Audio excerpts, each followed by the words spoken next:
tema que vamos conversar agora com o diretor pedagógico e especialista em gestão escolar, o Antunes Rafael dos Santos, sobre o novo ensino médio. O novo ensino médio. E é médio, viu, gente? Ensino médio. Aí vocês podem fazer perguntas, porque é importante que pais, né, e quem está junto, os cuidadores, né, não sei se é cuidadores, não, como falam, os responsáveis por esses jovens, né, esses adolescentes, eles devem saber, devem se inteirar. E você é muito bem-vindo, Antunes. Muito obrigado, é um prazer estar aqui e poder contribuir de alguma forma para esclarecer um assunto que é tão importante, né, e tem gerado muitas dúvidas na população de uma maneira geral, né? Até o ano passado, antes dessas mudanças, tinham disciplinas, e isso era comum em todas as escolas. Isso continua. As disciplinas básicas, que a gente já conhece, isso continua no ensino médio. Então, o que mudou? Na verdade, as disciplinas elas continuam existindo, né? Existe um programa nacional curricular que é obrigatório para todas as escolas, independente se a escola é privada, se a escola é pública, mas o que mudou é a carga horária de oferta dessas disciplinas. Então, com o novo ensino médio, foi feita uma reestruturação e essas disciplinas elas foram agrupadas em dois núcleos.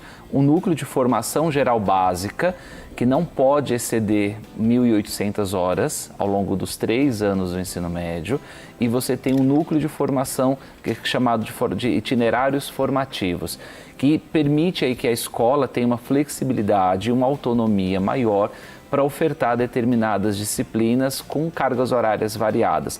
E essas disciplinas dos itinerários formativos não necessariamente precisam estar vinculadas às tradicionais química, física, matemática, geografia.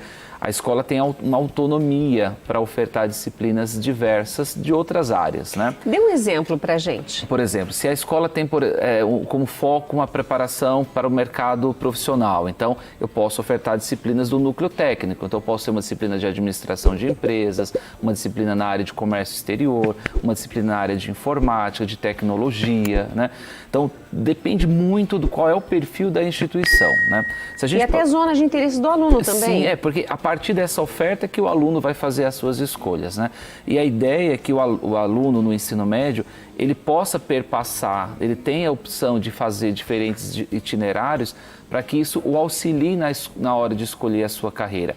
O que a gente observa muito, né, do primeiro ano de graduação é uma evasão gigantesca, porque o aluno escolheu mal a carreira. E aí você, pensando nas universidades públicas, que é o grande alvo, né, e é o grande desejo de muitos... Principalmente dos pais? Exato, principalmente da família, né?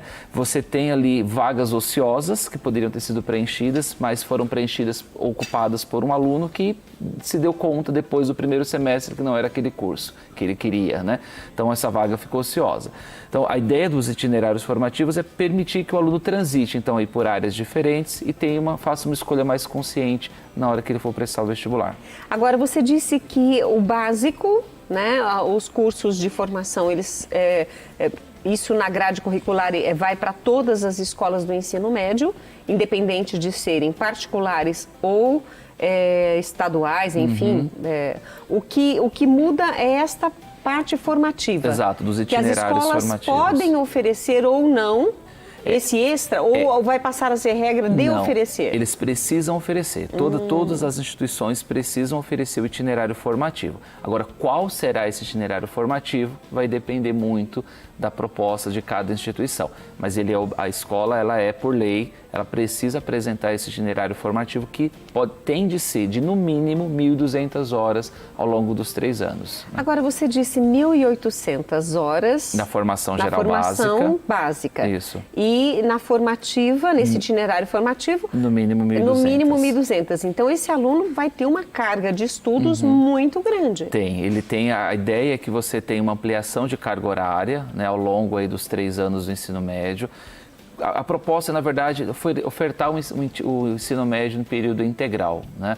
Então, para algumas escolas que são privadas, isso já acontece naturalmente, porque já se tem tradicionalmente uma oferta maior de carga horária de determinadas disciplinas. Nas escolas da rede pública que é onde você vai ter essa grande mudança aí.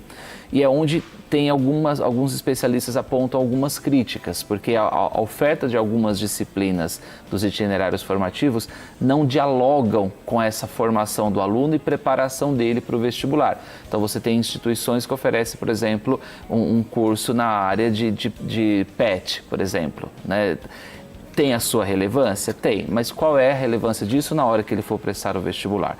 Por isso que é muito importante considerar qual é o DNA da escola, qual é a identidade dessa instituição e a proposta pedagógica dela. Senão fica perdido. Eu ofereço o itinerário por simplesmente ofertar.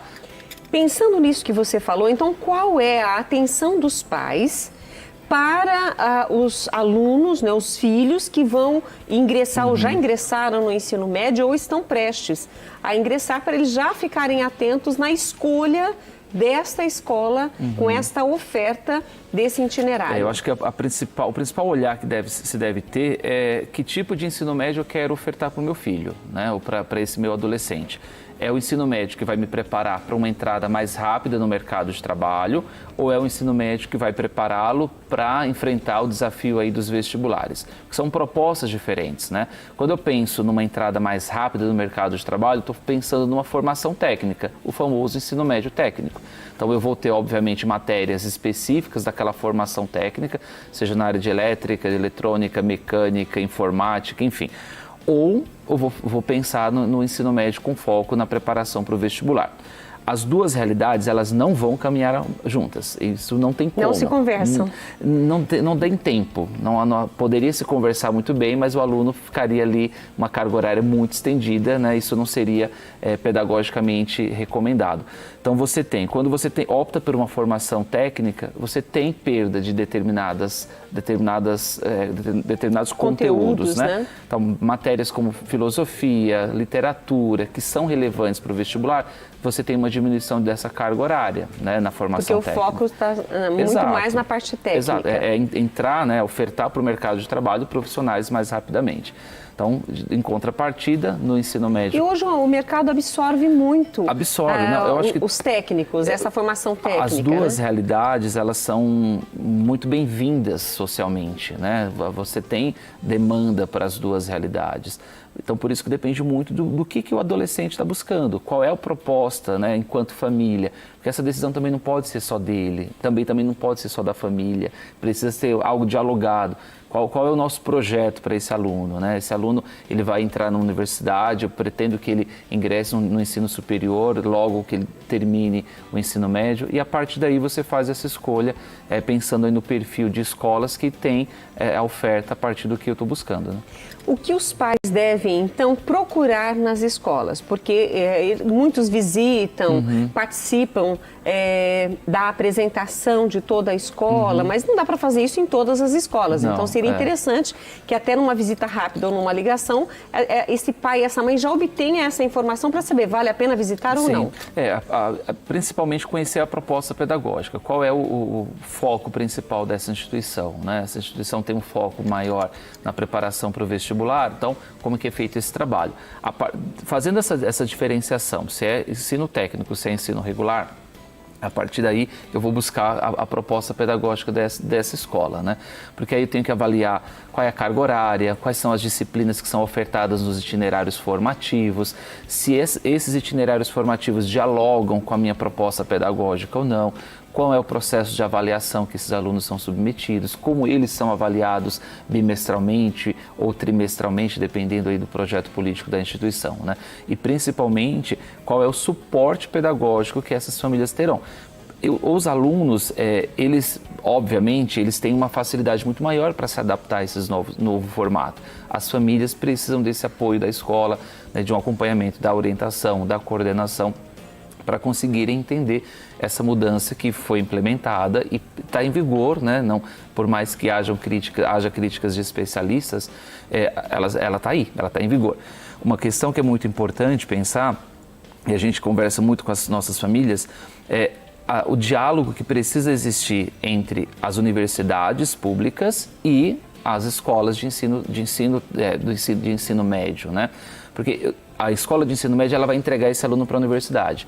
Logo, a preparação desse aluno precisa dialogar com o que a universidade espera dele. Então, é muito importante que essa avaliação seja feita para que a gente não tenha aí um percurso onde vai dar em nada, né? Precisa ter uma sequência lá na frente. Quando a gente pensa em ensino médio, a gente já pensa assim, bom, está terminando toda a parte regular do ensino para poder ir para uma faculdade ou, no caso, como você disse, um curso técnico, a pessoa já ingressar no mercado de trabalho. Mas pensando na faculdade, na universidade, esse aluno, os pais entendem que, bom, está terminando o terceiro ano, você tem que começar a decidir, né, para que lado você vai, o que você quer fazer, e isso em cima do aluno, às vezes é até um pouco de pressão, mas os professores ajudam muito. Né? E os próprios professores vão observando aquele aluno que tem uma tendência, uma facilidade maior em determinada área. No caso, por exemplo, o que esse aluno está aprendendo, por isso que você falou dessa conversa, para prestar um vestibular, ele está sendo preparado para isso? Sim, ele precisa. A etapa formativa do ensino médio tem esse propósito, né? Por isso chama ensino médio. A gente tem o ensino fundamental, que, como o próprio nome diz, fundamenta ali toda essa parte escolar dele.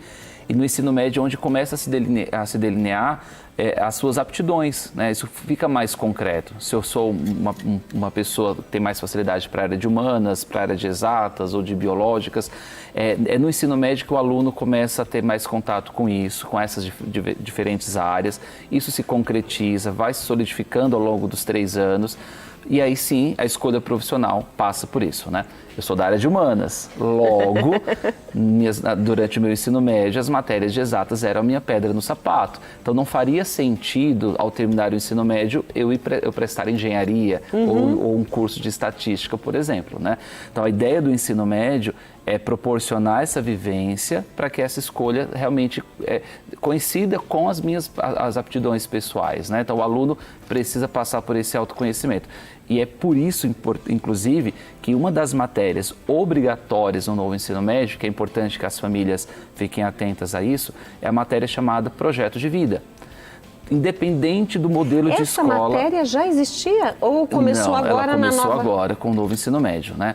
Independentemente do modelo, do perfil, da proposta pedagógica, o projeto de vida é a única disciplina obrigatória para todos os alunos do novo ensino médio. Que legal! E isso, obviamente, você tem a possibilidade de trabalhar com ele não só questões socioemocionais, né? Fazer essa educação socioemocional que é tão necessária, tão carente hoje em dia no ambiente escolar, mas também possibilitar aí uma orientação profissional mais específica a partir das suas aptidões, né? Agora, é muito simples a gente pensar assim, português, uma professora de português, uma pessoa que, bom, enfim, matemática, e a gente vai ligando os profissionais, né, os professores, às suas determinadas áreas.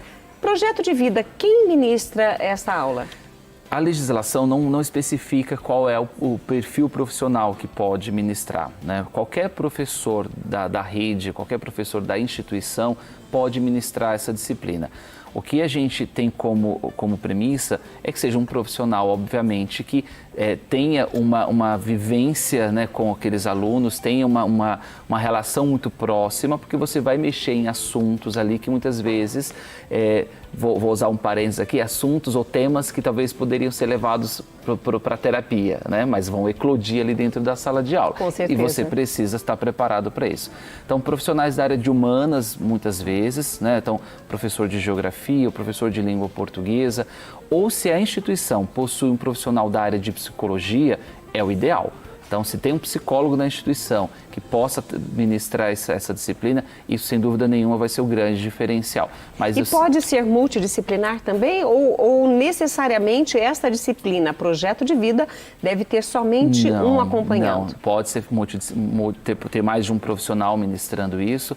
É importante que haja, inclusive, um diálogo entre as diversas disciplinas, porque é uma matéria interdisciplinar, né? Então, eu posso propor atividades e trabalhos dentro dessa disciplina, contando aí com colegas de outras áreas. Que legal, isso eu gostei. Sim. Porque os alunos, eu estava falando agora sobre a dificuldade, eu vou prestar vestibular, o que eu vou fazer? Chega na hora de fazer aquelas opções, coloca matemática, coloca uma coisa totalmente avessa, coloca comunicação, mas peraí, mistura todas as áreas. Porque o aluno ainda né? Esse jovem ainda está confuso em relação à sua opção. Com o projeto de vida, isso vai direcioná-lo para a sua zona de interesse e aptidão também. Exato. Na verdade, a gente tem o nosso vestibular tradicional, como a gente conhece hoje, ele avalia conteúdo. Né? Ele é conteudista. Então, eu seleciono esse aluno a partir do quanto ele sabe daquele conteúdo. A proposta do novo ensino médio é proporcionar o desenvolvimento de outras habilidades, que não sejam só domínios Mas de isso conteúdo. ainda não foi para os vestibulares.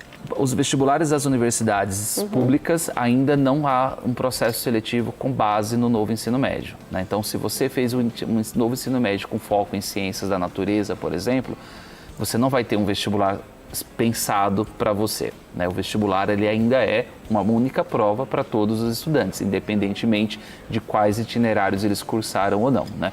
Então, nós estamos caminhando, né? A gente não sabe ainda quando, mas a ideia, o ideal, né, seria que houvesse aí de novo uma coerência entre a proposta do novo ensino médio e a forma como os vestibulares selecionam esses alunos. Aí sim, eu teria uma seleção e uma avaliação desse aluno muito mais justa e muito mais honesta. Não só avaliando o conteúdo, mas o que ele é enquanto indivíduo, enquanto sujeito. Né? E a gente sabe que o adolescente ele é muito mais do que o que ele apresenta ali em sala de aula. Né? Com certeza. Tem muito potencial escondido tem sim. E muitos não sabem colocar isso para fora. Exatamente. Antunes, eu quero agradecer sua participação. Muito obrigada à Oficina do Estudante por ceder a sua participação conosco hoje. Obrigada mesmo. Imagina. Gostei da nossa conversa. É bom porque a gente já se antenou um pouquinho mais sobre essas novas oportunidades, né? Não mais do que novas regras, são novas oportunidades que surgem aí. Exatamente. Né? E é importante pensar que a educação precisa estar sempre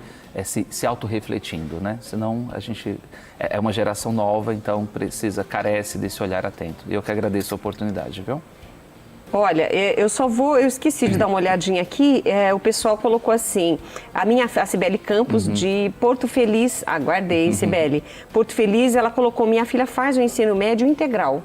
É isso mesmo. E ela colocou, ela faz integrado, meio período Novotec, mas soube que irá encerrar. Bom, isso aí eu não sei lá na cidade dela, é uma instituição estadual, que pena. A Carla Fogliene, que falou que está chovendo a cântaros lá em São Paulo, ela colocou assim, olá, boa tarde, tudo bem? Sobra a disciplina Projeto de Vida. Minha filha está no 8º ano do ensino fundamental e já tem essa matéria. É ótimo, promove a interação entre as salas. Porque a proposta curricular para o ensino fundamental, a reforma, né, do ensino fundamental, ela é anterior à do novo ensino médio. E já para a proposta do fundamental já se previa aí o trabalho com educação socioemocional. Então, algumas escolas, né, elas já trabalham desde o Fundamental 1, né, o primeiro aninho, essa disciplina de educação socioemocional. Mas o foco no Fundamental é né, então você vai trabalhar a questão das emoções, de lidar com os conflitos, com as frustrações, as temáticas de bullying. E no ensino médio, essa disciplina tem uma conotação muito maior de orientação profissional. Perfeito, Antunes, mais uma vez, muito obrigada. Eu que agradeço, estou à disposição. Assuntos relevantes como esse, estamos aqui também à disposição, porque a gente gosta de entrar nessa área da educação para esclarecer e ajudar pais, ajudar os educadores também. Então, esses assuntos são bem-vindos, muito bem-vindos. Eu que agradeço. Obrigada, Imagina. viu?